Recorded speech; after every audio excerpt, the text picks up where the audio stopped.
किसी भी कार्यक्रम या समारोह में एक उद्घोषक यानी प्रेजेंटर की भूमिका सबसे महत्वपूर्ण मानी जाती है और अब कोई समारोह राष्ट्रपति, प्रधानमंत्री, राज्यपाल या फिर मुख्यमंत्री की मौजूदगी में हो तो उद्घोषक के लिए उसे सफल बनाने की जिम्मेदारी और ज्यादा बड़ी और चुनौती भरी बन जाती है। एक उद्घोषक की पर्दे के पीछे की क्या कुछ तैयारियां रहती है और किन सावधानियों का ख्याल रखा जाना जरूरी रहता है, ऐसे ही कुछ सवालों के जवाब हमने जाने राज्य के वरिष्ठ उद्घोषकों डॉक्टर अरुण जोशी और डॉक्टर ज्योति जोशी से। आइए दिखाते हैं इस बातचीत के कुछ अंश। स्वतंत्रता दिवस मना रहा है।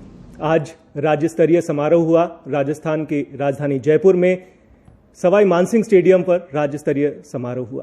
कार्यक्रम में कई आकर्षण का केंद्र रहे, लेकिन खास बात यह रही कि जो उद्घोषक हैं राज्य स्तरीय कार्यक्रम में वो हमारे साथ हैं और डॉक्टर अरुण जोशी जी हमारे साथ हैं, सूचना एवं जनसंपर्क विभाग में अतिरिक्त निदेशक हैं, और हमारे साथ हैं डॉक्टर ज्योति जोशी जी जो राज्य सेवा में अधिकारी के तौर पर यहाँ पर अपनी सेवाएं दे रही हैं।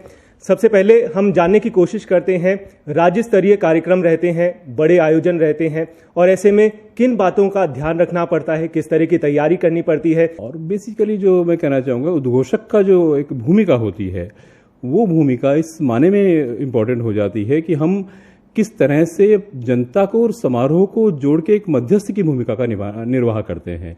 हम वहीं बैठे हुए अपनी उद्घोषणा के द्वारा लोगों को लाइव उनको प्रदर्शन को दिखाना हमें पड़ता है, तो उसमें बहुत ख्याल रखना पड़ता है।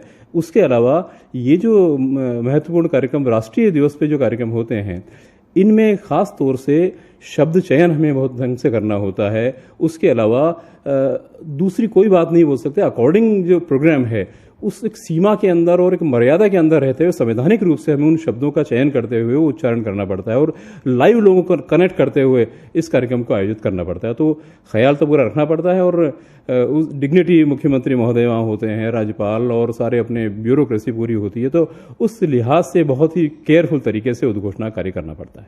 मैडम, कई वर्षों से आप इस भूमिका में रहती हैं, कैसा रहता है, किस तरह की तैयारी रहती है, क्या कुछ खास ध्यान रखना पड़ता है? इस कार्यक्रम को जब मैं करती हूँ तो सच पूछिए नकुल जी, तो मेरी बड़ी इच्छा थी कि मैं सेना में भर्ती हो जाऊं, लेकिन उस समय शायद ये इच्छाएं पूरी नहीं हो पाई। एक जो राजस्थान की हमारी जैसी परंपराएं हैं, जैसा है एक संयुक्त परिवार में विवाह होने के बाद, इन सब चीज़ों के बारे में सोचा नहीं जा सकता था कि सेना में भी भर्ती हुआ जा सकता है। लेकिन इस आवाज़ के जरिए मुझे ये मौका मिला है कि मैं ये जोश और जुनून वहाँ पैदा कर पाती हूँ। पुलिस के, चाहे पुलिस के जवान हो, होमगार्ड्स के जवान हो, और भी लोग हों। और अब की बार तो इस मायने में जो ये स्वाधीनता दिवस था ये बहुत महत्वपूर्ण था। ये संभवतः दूसरा ऐसा स्वाधीनता दिवस था जब हमारे नौनिहालों को, बच्चों को थिरकते हुए हम उन मैदानों में नहीं देख पाए। बहुत सुंदर प्रस्तुतियां वो बच्चे दिया करते थे। तेज बारिश में हाथों में हाथ डाले वो बच्चे अपनी अभ्यास करते थे। लेकिन अब की बार क्या कर सकते हैं, कोरोना की मजबूरी है, हमारी व्यवस्था है, लेकिन बहुत सुंदर प्रोग्राम वहाँ हुआ। देशभक्ति से ओतप्रोत स्क्रिप्टें भी लिखनी पड़ती हैं, स्क्रिप्ट्स की लिखनी पड़ती हैं, आप सभी तैयारी करते हैं उसके पहले। किस तरह की तैयारी रहती है, कितनी मेहनत रहती है इस कार्यक्रम को आयोजित करने से पहले? आप लोग किस तरह की तैयारी करते हैं? स्क्रिप्ट का जहाँ तक ताल्लुक है कि वो हमें जीएडी डिपार्टमेंट से लिस्ट मिलती है, 2 दिन पहले मिलती है कि ये शेड्यूलिंग आपका होगा और ये 1 to 10 तक ये शेड्यूल रखे इस प्रोग्राम को आपको कंडक्ट करना है। तो उसकी हम रिसर्च करनी पड़ती है, उसके डिटेल्स जुटानी पड़ते हैं, पुराने संस्मरण देखने पड़ते हैं, किताबें तलाश करनी पड़ती है। ओवरऑल नए सिरे से पूरी तरह से क्योंकि उस डेप्थ में जाए बिना हम कनेक्ट नहीं कर पाएंगे पब्लिक को।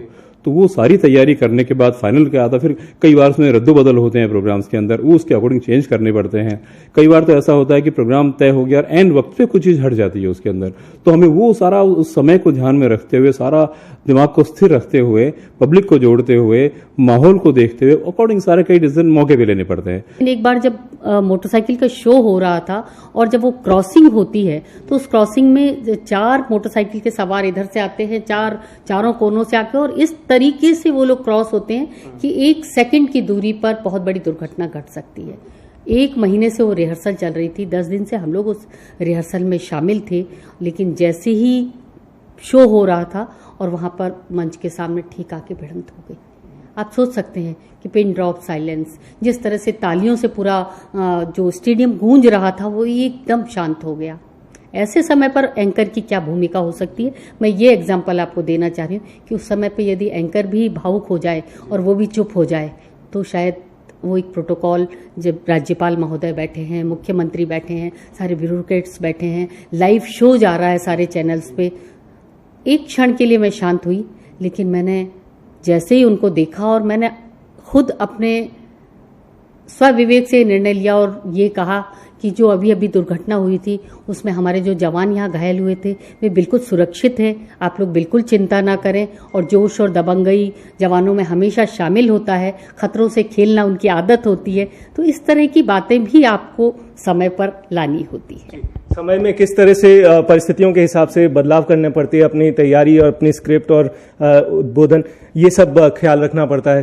सर, एक अकेला अगर उद्घोषक हो कार्यक्रम में तब तो चल जाता है, आप अपने तरह से तैयारी करते हैं, लेकिन जब दो उद्घोषक एक साथ होते हैं, कोऑर्डिनेशन की जरूरत होती है, किस तरह से सामंजस्य बैठाते हैं आप दोनों? पहले आपसे जानना चाहिए। नकुल जी, बेसिकली मेरा सोचना है कि जिस व्यक्ति के जीवन में सामंजस्य अगर बैठाना है तो उसको अपना एडजस्टमेंट करना चाहिए। बिल्कुल जीवन ही एक एडजस्टमेंट है मेरे हिसाब से। तो जहां अगर आवश्यकता होती है कि आपका एक ही अकेले को ही आपको संयोजन करना है या अकेला काम करना है तो करना ही है, उसमें कोई ऑप्शन नहीं है हमारे पास। लेकिन अगर दो होने पे एक ये गुंजाइश रहती है, कई बार इस तरह के इवेंट्स के अंदर पुरस्कार मिल रहा है, कौन दे रहे हैं, किसका नाम है, तो दो होने से थोड़ी आसानी हो जाती है काम करने में।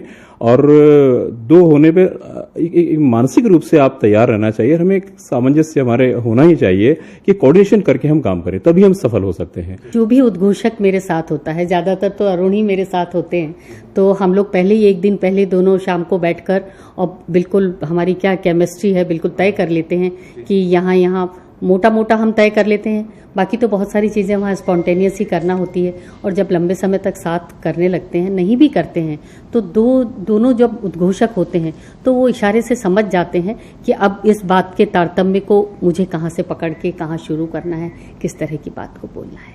तो फिलहाल चर्चा में इतना ही, मुझे दीजिए इजाजत, नमस्कार।